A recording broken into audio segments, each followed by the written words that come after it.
Hey everybody, what's up? James here. I am back Monday. Had a very eventful weekend.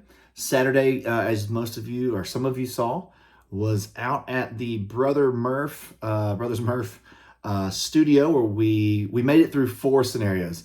We were going to shoot for all 6, but I personally ran out of steam. It was about a 2-hour drive up there, so I got a really early start. And then, we like to talk a lot. So, but I think what you were able to see during that stream, right? Because seeing those scenarios consecutively played in a row, and then us talking about the upgrades that we were choosing and the way that we wanted to lean into things, you were able to see, those characters kind of come to life. And I really wanted to play one more scenario because we had just got a lot of sick upgrades. And a lot of those things were going to start coming to life, really, in our gameplay. So, but that's really where it starts to really pick up, I think, in the campaign is around scenario 5, right? And that's what we want. We want to gradually upgrade players to the point where it's like, okay, now I know the systems and I know the way that this works, and I feel good about the choices that I'm making of the things I want to add to my deck and the way that I want to play my character. And what was fun, and I know you didn't see this, but like when the cameras were turned off, Mike and Nick were just like, dude, this game is so good. He's like, they just couldn't stop talking about how fun the game was, and they can't wait to get it because they want to play all of it. And just seeing all the combos come out, because the game really does have a very Euro type of game mechanic that drives all your decisions. So a fun, thinky Euro game, yet it's a dungeon crawl with all of those actions are taken out on the board. And if you watched, we were making a lot of jokes about the difficulty, because that's been the one critique of the game. It seems too easy, even though we haven't balanced that part of the game as much as it will be through development. But we barely made it. In scenario 3, like we barely squeaked out a win against the Karakeen. So, again, we're taking all this, all feedback is good feedback, right? And then it'll all get kind of dumped into the dev part of the project, which is soon to be happening, right? Like that's the other thing I'm really excited about wrapping up the campaign. I talked about this in a previous video. It's a double-edged sword. I'm gonna miss doing all of this stuff daily. But also, I'm really excited to just get the game completed and into production and then into your hands, because I know how much you're going to love this game. I know how much you're going to love it because it is so good. And then Sunday went up to WonderCon, which is a local convention that does pop culture, some gaming, that sort of thing. Got invited to speak on a panel about bringing tabletop games to life. I've shared the stage with Ross Thompson, was our moderator, and then Victoria Kana and Peter Hayward. And it was a really great convention, really great panel. Got to talk about Tidal Blades a little bit. We probably had 60 to 80 people in the crowd wanting to learn about how to bring a board game to life. And it was really cool to just kind of get to talk a little bit about Tidal Blades and get them interested in that. And then generally just trying to help folks learn more about, that was really loud. Let me turn that down. Really loud notification. But just trying to help folks and pass on any knowledge or experience that I have to help them make a game. I really like to just see people make games. It's really cool. And our number one piece of advice that we ended on was, and if you're out there and you want to make a game, this is a piece of advice you can take. Get your idea on paper.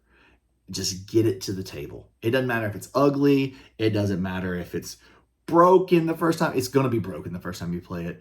Just because that's one of the biggest hurdles, is to take from up here into a physical form and down on the table, right? Like, even it's going to be dog crap the first time you do it. And you're going to go, wow, that is nothing like I thought in my head how it would work out, because there's a big difference between ideation and actual physical representation working the way that you want it to. It takes a lot of iteration. So, how about today's reveal? How about that Akora map? How about Angler? How about that narrative? I saw a comment this weekend that said, poor Krobak. And I'm like, Krobak's is a definitely a very interesting character, right? Like a very interesting character. Got a lot of backstory, got a lot of stuff going on that he's dealing with, from past trauma to current trauma to whatever he's going to look like going forward. And he's a very interesting character that I'm excited about. So I'm really loving these daily narratives. I'm loving how much y'all are enjoying them. And I can't wait for y'all to see the conclusion of that at the end of this week. So in general, today's update's pretty light. Just getting back in the swing of things after a weekend of running all over the place. It is spring break for my kids this week. Tomorrow, we couldn't go on any sort of vacation or travel anywhere because this is the last week of this Kickstarter and I'm strapped to this desk.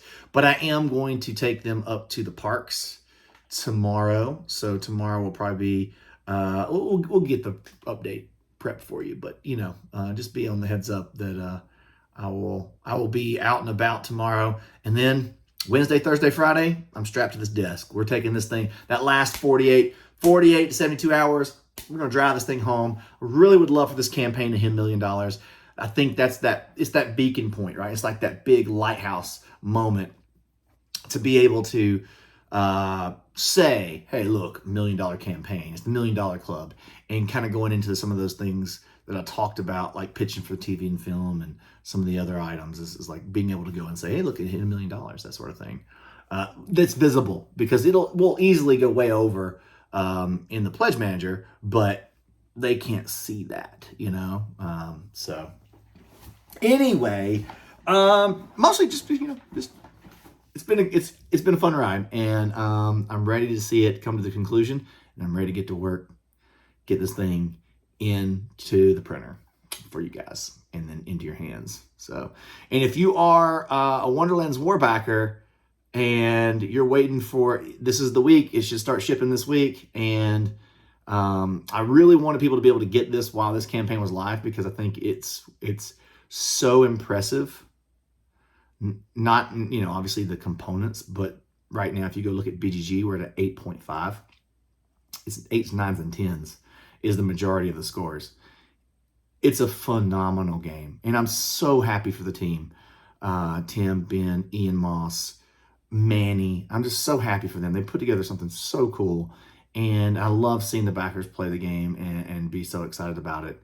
But I think Wonderlands War is probably, it's going to be a major hit, right? And I can definitely tell from people who have been emailing me for the past 2 months that have got the game everywhere else in the world, that everybody wants those premium chips.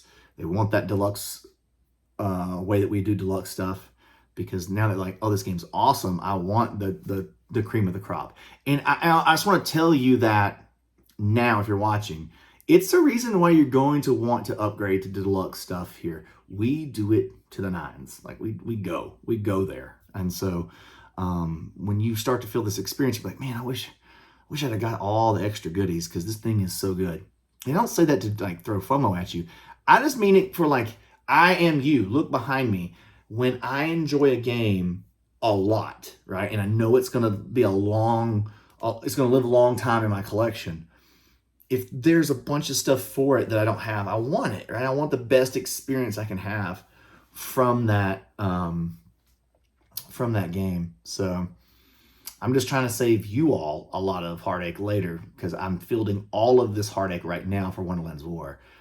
We don't make crappy games. So our games aren't half-baked.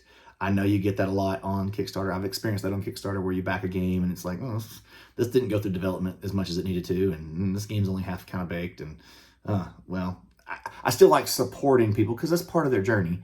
But we've learned, we've taken our lumps, and we know how to get a game to where it needs to be for you to enjoy it. And you're going to get a really, really good game, and you're going to love it.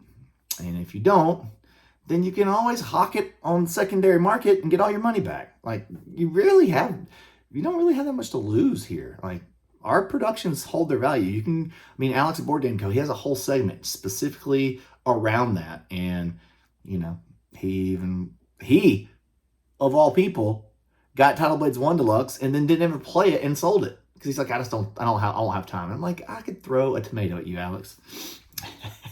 I love giving Alex a hard time. So anyway, that's it. Get in quick. It'll be fun. Thank y'all. Talk to you soon. Bye.